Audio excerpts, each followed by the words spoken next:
নমস্কার বন্ধুরা, সকলকে স্বাগত জানাই আমাদের ইউটিউব চ্যানেলে। থাম্বনেল দেখে তো বুঝে গেছেন কি নিয়ে আজকে আলোচনা করতে চলেছি। আপনারা জানেন পশ্চিমবঙ্গে ভোটের দামামা বেজে গেছে। সেই জায়গায় দাঁড়িয়ে একটা হাই ভোল্টেজ বিধানসভা নিয়ে আজকে আলোচনা করতে চলেছি। সেটা হচ্ছে উত্তরপাড়া বিধানসভা।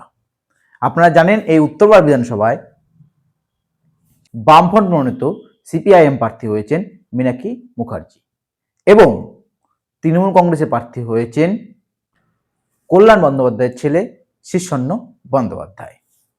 এই কেন্দ্রটা এবার একটা হেভিওয়েট হতে চলেছে। কেন বলুন তো? এই কেন্দ্রে দুইটা বড় বড় মুখ এই কেন্দ্র থেকে প্রার্থী হয়েছে। সর্বপ্রথম প্রার্থী এই যে বামফ্রন্টের ক্যান্ডিডেট সিপিআইএম এর মীনাক্ষী মুখার্জি। তিনি প্রার্থী ঘোষণা হওয়ার আগে থেকেই কিন্তু এই উত্তরপাড়া বিধানসভায় প্রচার করে চলছিলেন বা জনসংযোগ করছিলেন।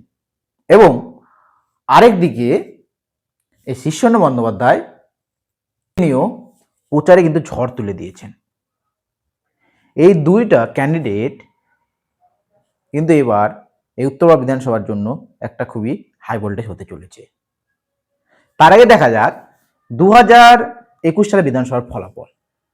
2021 সালে এই উত্তরপাড়া বিধানসভা থেকে কিন্তু তৃণমূল কংগ্রেস অনেকটা এগিয়ে রয়েছে এবং বামপন্থীদের ভোট কিন্তু কম নেই। সেখানে একটা ভালো ভোট রয়েছে বা ভোট পার্সেন্টেজ রয়েছে সেই জায়গাতে উত্তরপাড়াতে বামপন্থীদের প্রায় 20% কাছাকাছি।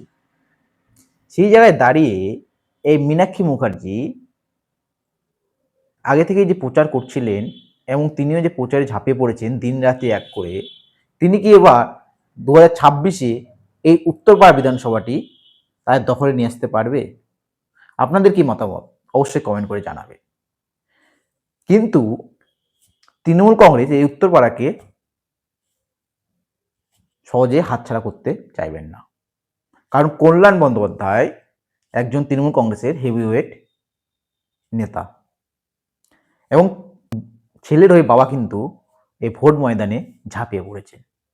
এবার দেখার বিষয় হচ্ছে 2026 এই উত্তরপাড়া বিধানসভায় একটু হলেও কিন্তু তৃণমূল কংগ্রেস এখান থেকে এগিয়ে থাকছে, কিন্তু বামপন্থীরাও এবার 2026-এ উত্তরপাড়াতে একটা নজর কাড়া ফল করতে চলেছে। জানি না কী হবে, জনগণের শেষ কথা বলে, তবে উত্তরপাড়া বিধানসভায় কিন্তু 2026-এ একটু হলেও কিন্তু তৃণমূল কংগ্রেস এগিয়ে থাকতে চলেছে এবং সেটা মে মাসের 4 তারিখে রেজাল্ট প্রকাশের দিন বোঝা যাবে। কারণ জনগণই শেষ কথা বলে। তো বন্ধুরা, আপনারা অবশ্যই কমেন্ট করে জানাবেন এই উত্তরপাড়া বিধানসভায় এবার 2026-এ কে এগিয়ে থাকতে পারে। আপনাদের মতামত অবশ্যই কমেন্ট করে জানাবেন। ভালো থাকবেন বন্ধুরা, দেখা হচ্ছে পরবর্তী কোনো ভিডিওতে।